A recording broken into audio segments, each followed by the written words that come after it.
não há corrupção no governo Bolsonaro. Você acredita nisso? É isso que o presidente fala, que no governo dele não existe corrupção. Ele acabou com a corrupção. Você acredita que o fato de eleger um presidente supostamente honesto, só isso é o suficiente para acabar com a corrupção? Quando ele fala que acabou com a Operação Lava Jato, porque não existe mais corrupção no governo, você acredita nisso? Eu já fiz outros vídeos aqui no Conexão Araribóia falando sobre corrupção. Corrupção tem 3 fatores principais. Número 1, o tamanho do Estado. Quanto maior o Estado, mais inchado, mais corrupção. Por quê? Porque é mais ministério, mais secretaria, mais repartição pública, mais fundações, mais instituições, mais empresas estatais.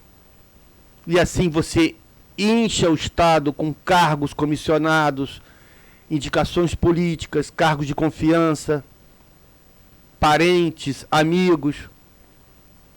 E como não há uma cobrança de resultado, o patrão é o povo brasileiro, você vê aí os escândalos sucessivos acontecendo. Número 2, empresas estatais. Empresas estatais é a mesma coisa. Por que elas dão prejuízo? Por que elas não são eficientes? Por que o Tesouro Nacional tem que cobrir cerca de 20 bilhões de reais todo ano para cobrir o déficit das empresas estatais? Indicações políticas, entregues a partidos políticos, a caciques, a parlamentares políticos que comandam suas filiais, suas matrizes. E ali locupletam com uma série de cabos eleitorais, de indicações do partido e tudo mais. Então você quer acabar com a corrupção? Não só diminua o tamanho do Estado, transfira para a iniciativa privada certas atribuições, mas também para governadores, para municípios. Quanto melhor o Estado perto do cidadão, melhor para todo mundo. Então por que tem que concentrar tudo em Brasília? Aquela velha frase, né? Mais Brasil, menos Brasília. As empresas estatais é a mesma coisa. Vamos privatizar. Você privatizando, você está aumentando a produtividade, está aumentando a competição, você está melhorando a oferta de emprego e você está combatendo a corrupção e aliviando o caixa do Tesouro Nacional. Terceiro, obras públicas. Como é que são os escândalos das obras públicas? Superfaturamento, obras inacabadas, aditivos, indicações políticas também nessas obras, empresas amigas de políticos. Quantas obras nós temos inacabadas? Mais de 20 mil obras paradas, obras públicas. Olha o prejuízo para o bolso da população brasileira. Então faça leilões de infraestrutura, faça licitações para a iniciativa privada executar certas obras. O mercado sabe muito bem se uma obra deve ser construída ou não, se ela tem um propósito ou não, se ela vai servir para o mercado ou não, para atender a atividades econômicas ou não. Se não há interesse, não faça a obra. O Estado tem que fazer manutenção, obras, vias secundárias, mas não as grandes rodovias que possa colocar pedágio. Vamos privatizar os portos, vamos privatizar os aeroportos, vamos privatizar as ferrovias e por aí vai. Essas 3 formas de você combater a corrupção. Esse governo fez isso? Alguns leilões até fez, mas poderia fazer muito mais. Nós podemos atrair mais de 1,5 trilhão de dólares para o Brasil, de capital estrangeiro, para investir em infraestrutura. Fizemos muito pouco. Então vamos lá fazer a lista se realmente acabou a corrupção nesse governo. Vamos lá. Já falei da Operação Lava Jato, que acabou. O governo acabou com a Operação Lava Jato. Número 2, fez intervenção na Polícia Federal. Insistiu tanto que conseguiu intervir na Polícia Federal. Acabou qualquer tipo de inquérito, de investigação sobre, principalmente, os filhos dele. Né? Número 3, escolheu Augusto Aras para a PGR, para a Procuradoria-Geral da República, fora da lista tríplice. Vocês sabem que o Ministério Público, de tradição, os procuradores, eles fazem uma eleição interna, colocam os 3 mais votados e o presidente sempre escolhe um desses 3. Pela primeira vez, o Bolsonaro não escolheu nenhum dos 3. Escolheu um fora da lista tríplice. Que faz o quê? Coloca na gaveta, engavetou todos os processos contra o governo, contra o Bolsonaro, contra os filhos dele. Ingerência na COAF, que é um órgão que investiga transferências financeiras. As transferências financeiras da rachadinha, parou tudo. Não tem mais nada, ninguém investiga mais nada. A mesma coisa na Receita Federal. A Receita Federal também não está investigando mais nada do governo. Então, assim é fácil acabar com a corrupção, né? Você acaba com a investigação. É simples. A única instituição que o governo não conseguiu intervir, na verdade, foi o judiciário, o STF. Por isso que ele ataca o judiciário, ataca o poder judiciário. Não quero defender o STF não, né? O poder judiciário tem que ser feita uma reformulação, uma reforma. Inclusive eu escrevi um livro sobre isso, um projeto para o Brasil, está lá na Amazon, que eu faço uma proposta de uma reforma do poder judiciário, apesar de eu não ser advogado. Mas o STF ele não conseguiu controlar, que é uma porcaria também. O desentendimento com a saída do Sérgio Moro. Cara, como é que vai brigar com o Sérgio Moro? O cara era o símbolo do combate à corrupção. Um cara agora está sendo atacado, de herói virou vilão. Agora o Lula virou herói.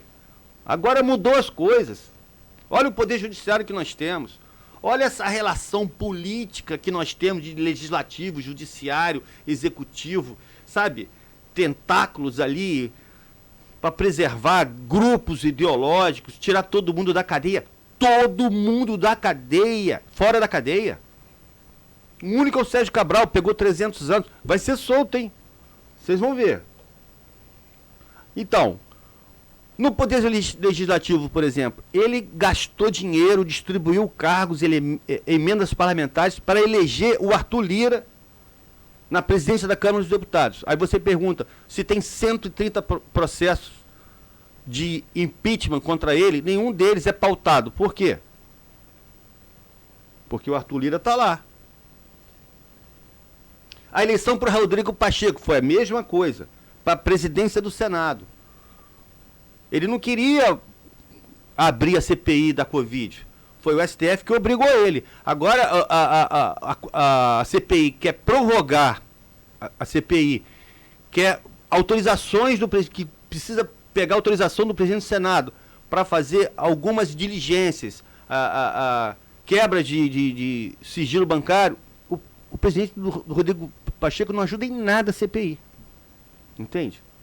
Então, é a mesma coisa da distribuição de emendas parlamentares, gastou dinheiro para comprar os votos no Senado Federal para eleger esses 2 presidentes que estão apoiando ele.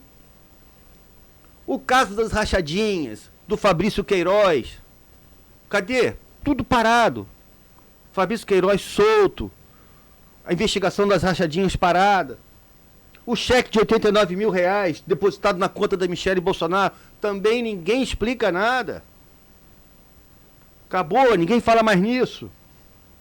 Os escândalos das candidatas laranjas do PSL, o partido que ele foi eleito na época, foi o primeiro escândalo do governo. Que o ministro do Turismo, Marcelo Álvaro Antônio, foi afastado. Aliás, vários ministros foram afastados, né? A compra da mansão em Brasília de R$6 milhões pelo senhor Flávio Bolsonaro. Com que dinheiro ele comprou essa mansão, cara? Como é que em plena investigação dele ele compra uma mansão? Cara, é muita cara de pau. É muita cara de pau. O acordo com o Centrão. Eu não vou fazer acordo com o Centrão. Eu não vou fazer acordo com um político corrupto. Tá lá abraçado com o Centrão. Para não votar o impeachment dele. E o orçamento secreto? Olha aí, a parceria com o Centrão, fizeram um orçamento secreto que o TCU agora considerou inconstitucional para distribuir R$9 bilhões de emendas parlamentares. Fora as emendas que já foram prometidas e ainda criar esse orçamento secreto. O envolvimento da madeira ilegal, que acabou com a demissão e a cassação do passaporte do ministro do Meio Ambiente, Ricardo Salles. Isso é uma vergonha, gente. E o contrato da vacina indiana Covaxin. Nem vou falar das outras duas que estão investigando, mas a da Covaxin está escancarado. Eu fico pensando aqui que talvez esse seja o pior de todos os escândalos, que está roubando vacina, que está levando à morte de pessoas. Esse é o pior de todos. Porque a gente, no início, acreditava que o governo era negacionista. Né? Ah, esse governo é negacionista, não acredita em vacina, não queria negociar com a Pfizer, não queria, disse que não ia liberar a Coronavac. Ah, é por causa do João Dória. É inimigo do João Dória. João Dória correu atrás da vacina, então vamos ser contra. Ah, não, vamos apostar no tratamento precoce, na imunidade de rebanho. Não vamos acreditar em vacina, não. A gente acreditou que era negacionismo. Agora a gente está vendo que não é nada disso, cara. Era apenas um projeto de ganhar dinheiro comprando vacina. Porque já que ele não conseguiria arrumar uma grana da Pfizer e da Coronavac, na Covaxin podia. Podia pegar $1 em cada dose. Um contrato de 1 bilhão e 600 milhões de reais para comprar Covaxin. Então, gente, se você acredita que não há corrupção nesse governo, tudo bem. Eu dei aqui uma demonstração que não é bem assim. Tá certo? Um abraço a todos.